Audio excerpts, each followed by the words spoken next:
Welcome to this very special edition of the KAJ Masterclass Live, the show which ensures that you profit from your time spent here with experts, either through their insights, information, or simply learning from them.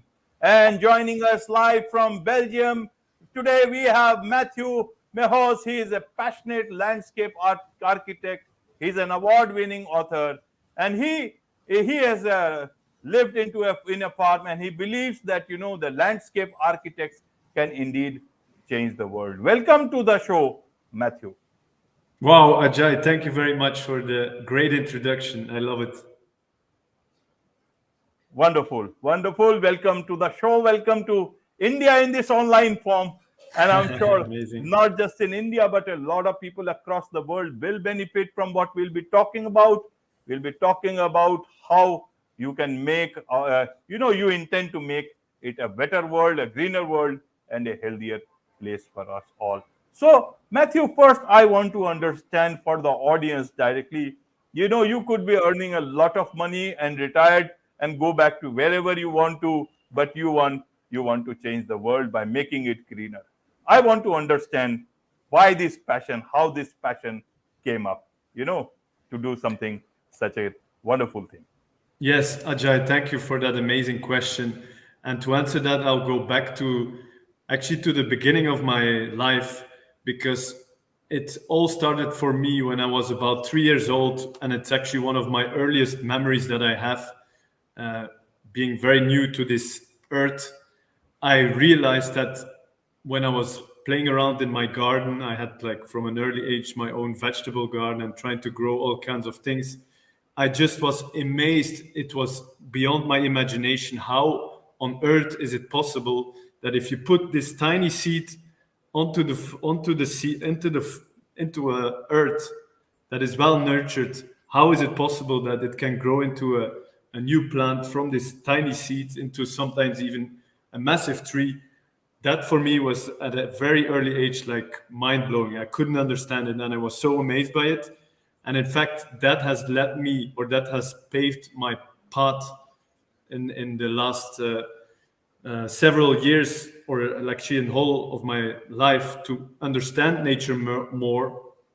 And then from that understanding, I also realized that our climate or our natural environment is under threat. Also, our food production is under a certain threat.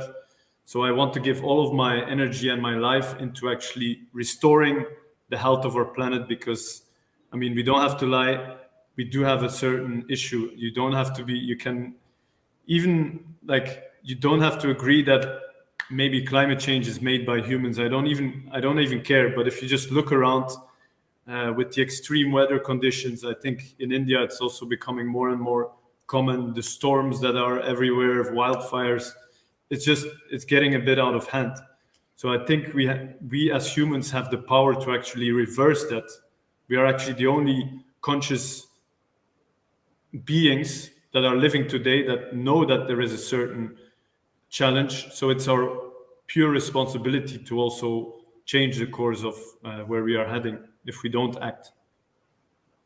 Absolutely, absolutely, Matthieu. So, in the backdrop of when there is so much of debate about whether green fuel or fossil fuels, and that is where the debate is stuck. Amidst all this uh, discussion, sometimes one can get despondent, and one can just worry why these guys are fighting when there is a better way out, and look at those ways in a better.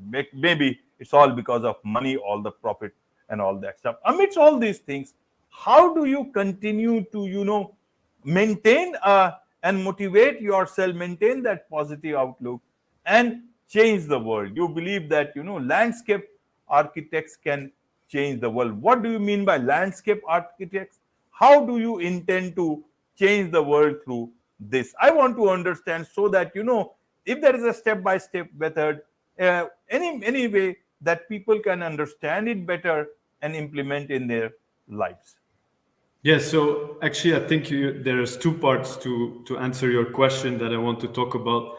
And the first comment that I really like what you said is like, how can we stay positive in a world where there seems to be so much negative things going on by the media that is like putting it out there. And in fact, it's that I have come to learn and to understand, and it's actually something that Mother Teresa has explained as well, that if whatever you put your attention on, that is going to expand. It's a kind of universal law. So if you focus on the actual problems that are there, it's not going to get solved. It's actually only going to, the problems are only going to get bigger.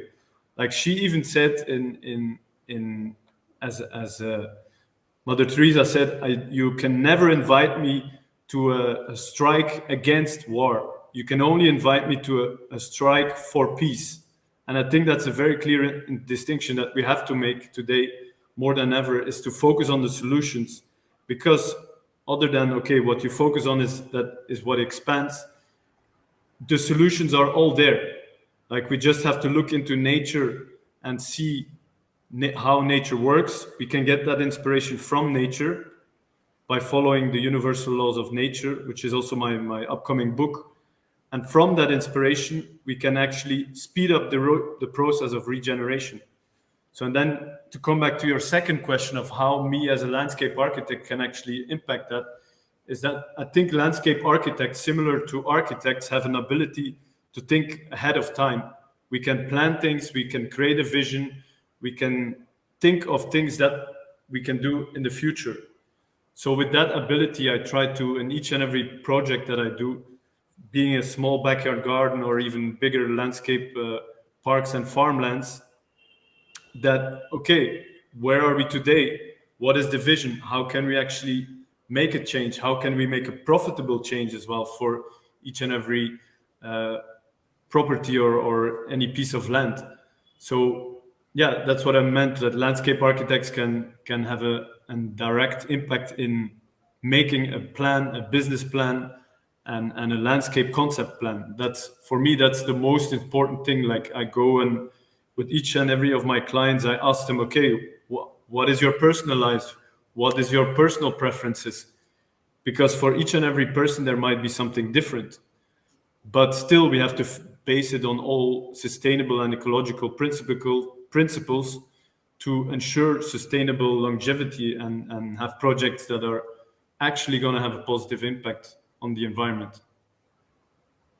Right, right. In the buildings that you do your work in, how is the response? Because a lot of times I see that a lot of real estate people, there's always that divide, cut off the greens, make more room for more, create more space for living or doing whatever. And in that space, you are talking about creating a green space. I want to understand how is the, in terms of receptivity about leaving that space for the residents. Everywhere, I'm sure, even in India, we have that builders have that issue that, okay, if there is an empty space, they want to build one more tower out there. And everywhere builders want to make more money, many of them. So I want to understand, when you talk about these things, how are they taking it in your country, in Belgium? Or is it that, this idea can only work, does work only with residents, and they can create you tell them only about creating it in their own space, in their balcony or whatever they can? Well, that's a great question. I think I agree with you that in the business of developing new buildings, oftentimes there's sharp budgets. What we all often face with is, okay, we are like, as landscape architects, or the green of the building, it's the last chapter of the development, and then oftentimes there's been like budget cuts or something, so there's not much budget left. But I do still think that with a limited budget, you can still do something really beautiful, or like just by choosing plants that are going to be a little bit smaller, but still they can grow, you can still have a huge impact.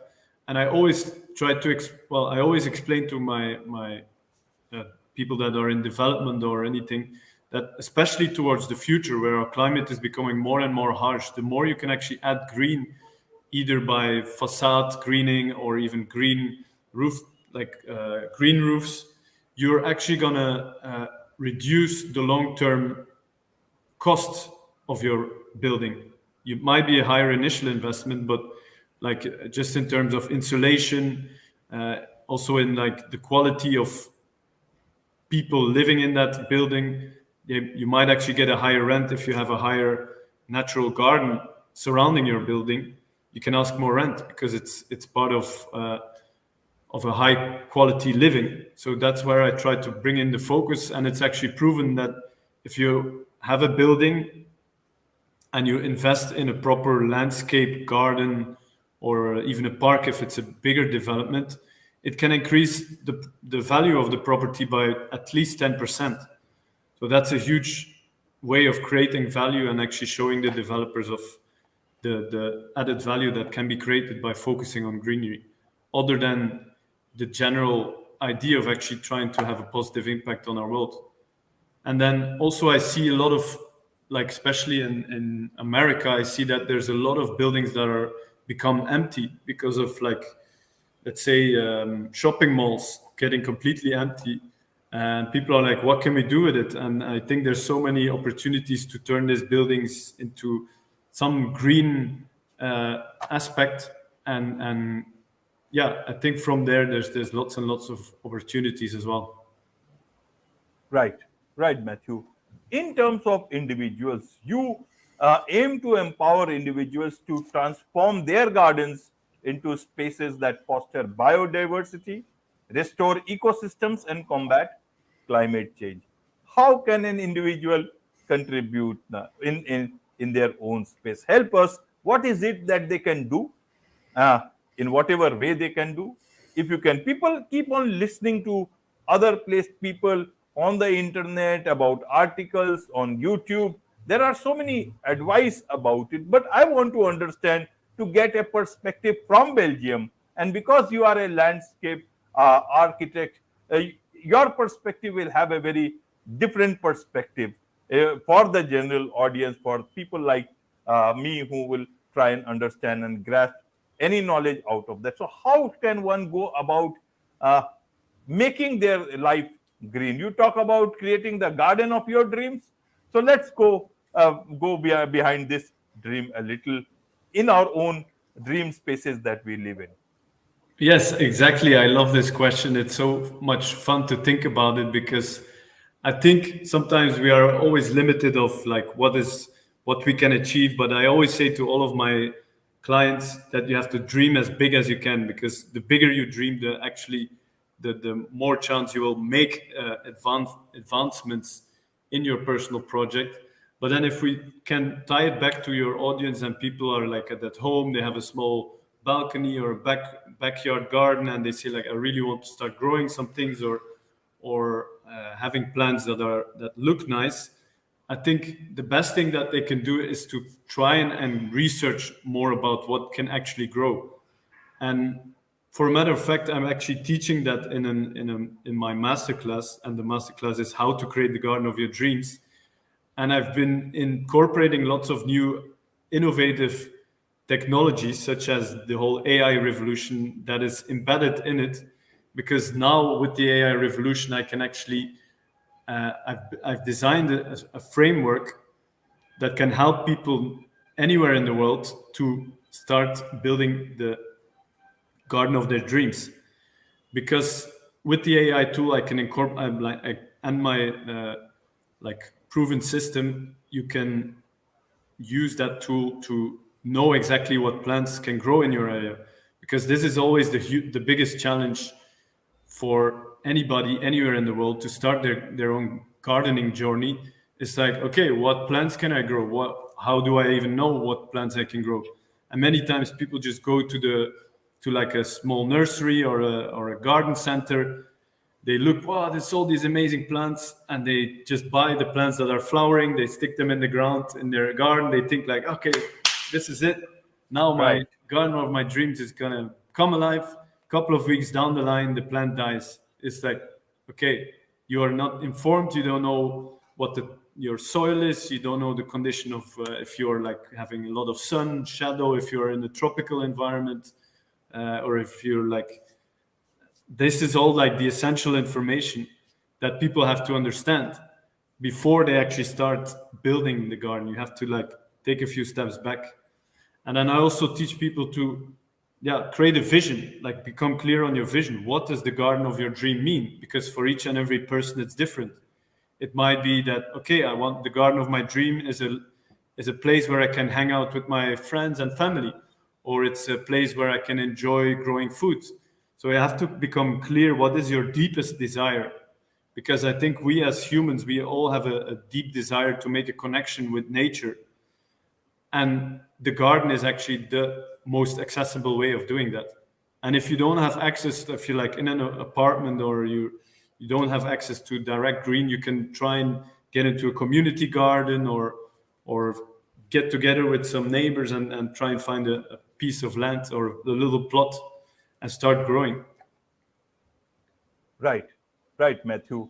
In terms of, a lot of people live on rent, and they can be there for 6 months, 12 months, less, more.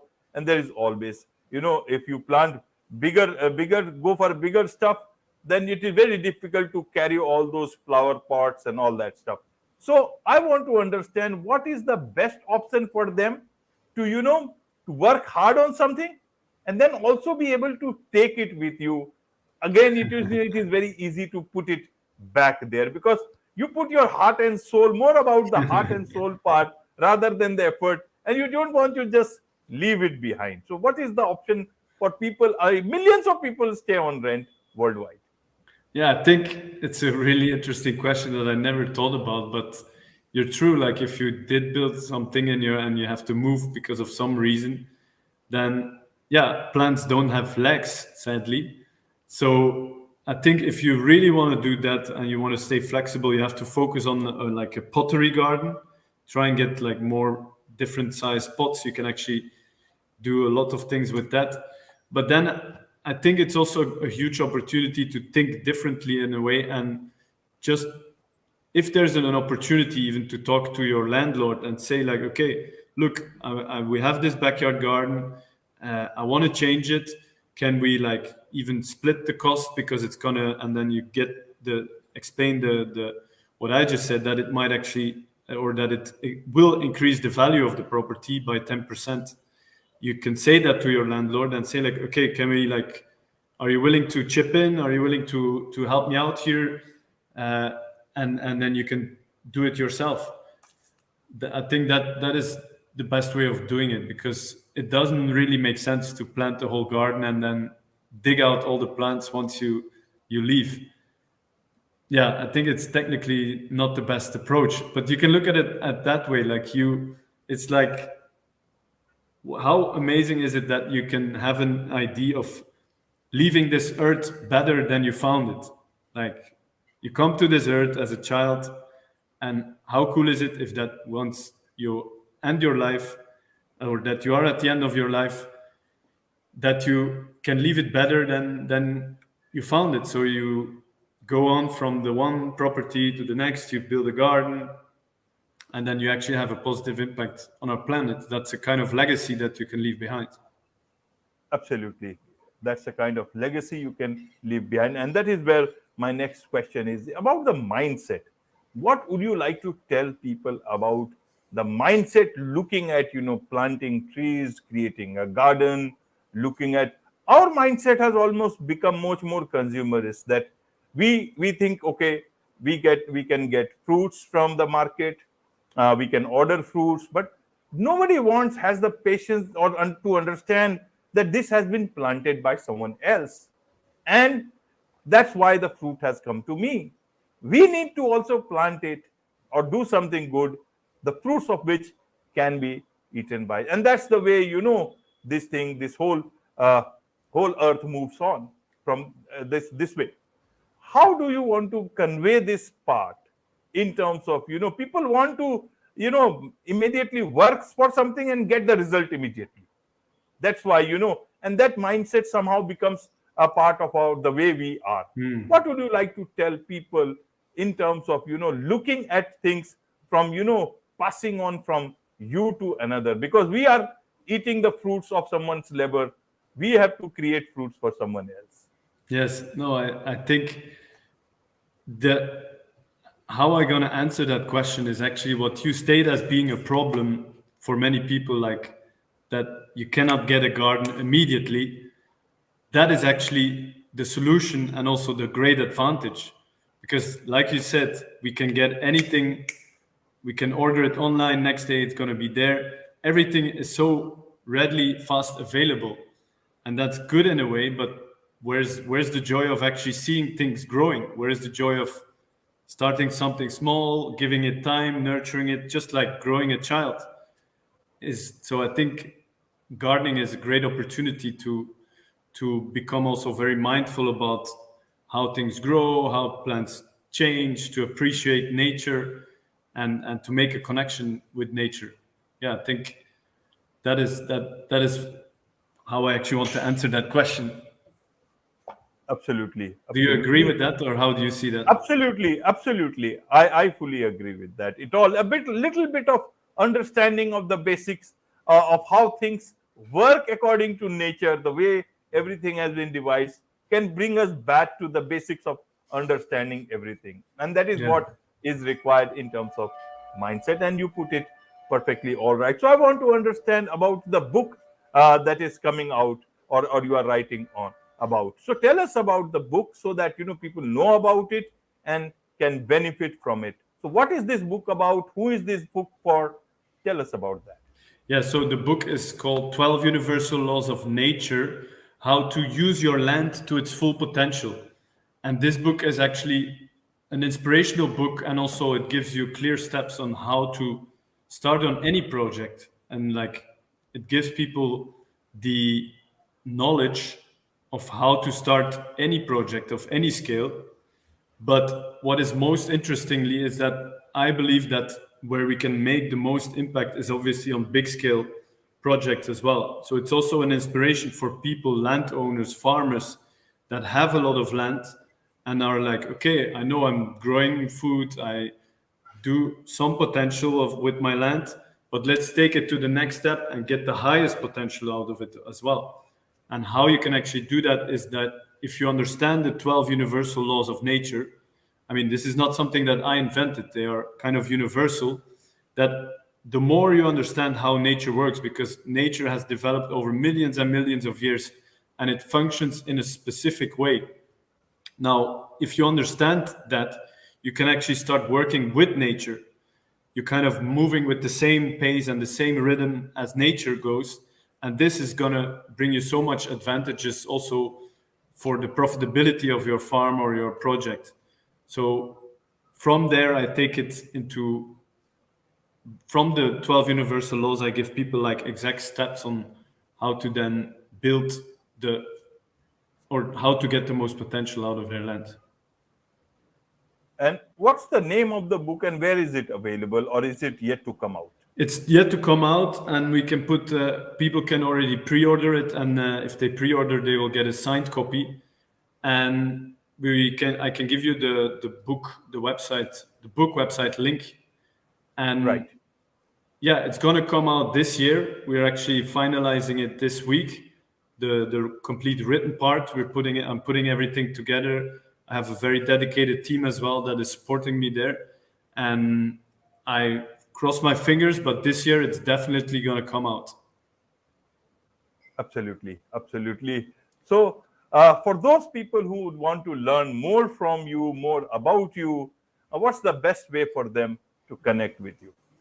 Well, I think if you go to my other website that is for the masterclass, there's actually 5 bonus videos that are completely for free and that people can watch. It will give them already an inspiration and an idea of if they like feel a desire to start growing or starting their own project, they can watch that for free. And if they say like, wow, this is really cool, and then want to take it to the next step, or if you say like, I really love what you hear now, you can immediately book a call with me, like a 30-minute free training, and then we will dive into your own project and see how we can actually bring it to the next level for you. Wonderful, And that wonderful, website is www.gardenofyourdreams.com. wonderful, wonderful. What better way? What better name? With this, Yes. it's a wrap on this very special edition of the KAJ Masterclass Live. Aj- Thank you so much indeed. Ajay, can I still add something? Yes, yes. I have to say, because I'm in love with India, actually had the joy of spending some time in India, and I actually learned a lot about permaculture there. I did a permaculture design course in India, and it was such an inspiration. It actually helped me to get more clarity in my life. This was about 5 or 6 years ago. I learned so much. I enjoyed the people so much, and I think India is on an amazing path of becoming a global leader in all the things that you are doing.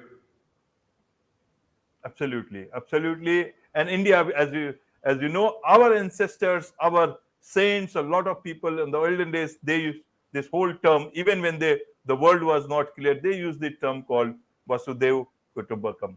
It means the whole world is a family. So whatever India achieves, that's the same thing when our Prime Minister also used in terms of when we landed on the moon, South Pole of the moon. Yeah, And so whatever congratulations. one achieves, it belongs to humanity. And especially when it comes to terms of nature, it absolutely does belong to everyone. With Wow, this, Ajay, this is amazing. You're so humble. with this, it's a wrap on this very special edition of the KJ Masterclass Live. Thank you so much indeed for joining us. Thank you.